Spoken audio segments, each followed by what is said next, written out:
Salomon a couché avec 1000 femmes. Mais je lis le livre de Proverbes.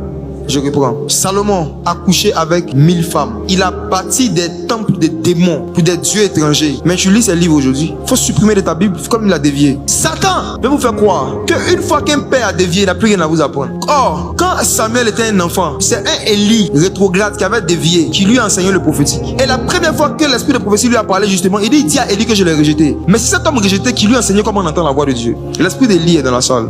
Le Seigneur veut ramener le cœur des pères aux fils. Il y a des personnes ici, il y a des prédicateurs, tu vas vous montrer leur visage, leur nom. Allez les saluer, donnez-leur une offrande, encouragez-les. Parce que vous allez rentrer dans leur travail. Ils ont travaillé avant vous. Le Seigneur a dit à ses apôtres, n'est-ce pas? Il dit des gens ont travaillé avant vous. Le réveil que vous allez vivre là, il y a des gens qui ont posé les fondements. Ils sont morts en posant les fondements. C'est parce qu'ils ont accepté l'appel de Dieu qu'ils sont tombés dans l'adultère. Quand ils étaient de simples chrétiens dans leur coin, les jolies femmes ne les draguaient pas. C'est parce qu'ils voulaient te voir converti qu'ils ont pris le risque de devenir public. Et ils ont été exposés à des tentations que tu n'as jamais vécues. C'est par amour pour Dieu qu'ils se sont retrouvés devant certaines tentations qui les ont fait tomber. Leur amour pour les âmes, en fait, qu'ils ont accepté de s'exposer à un certain niveau. Et tu devais plutôt avoir pitié et beaucoup de respect. Dans l'armée des hommes, les gens ont du respect pour les soldats qui sont morts au front. Ceux qui sont morts au combat sont plus honorés que ceux qui sont encore sur le champ de bataille. Ceux qui ont essayé d'envoyer un réveil d'un pays et qui ont échoué doivent être plus honorés que ceux qui sont en train d'essayer aujourd'hui. Je prie que Dieu vous fasse rencontrer les hommes qui ont échoué. Mon cœur bat pour ça.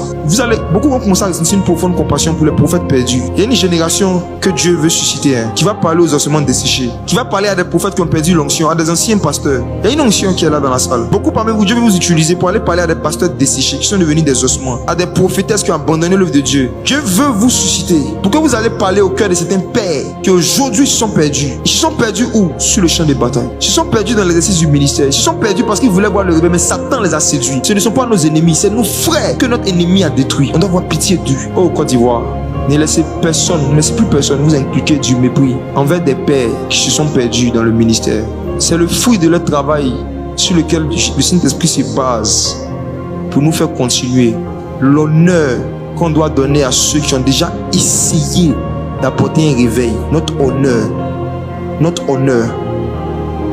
doit être plus profond qu'on donne à ceux qui n'ont jamais rien essayé mais qui ne font que critiquer.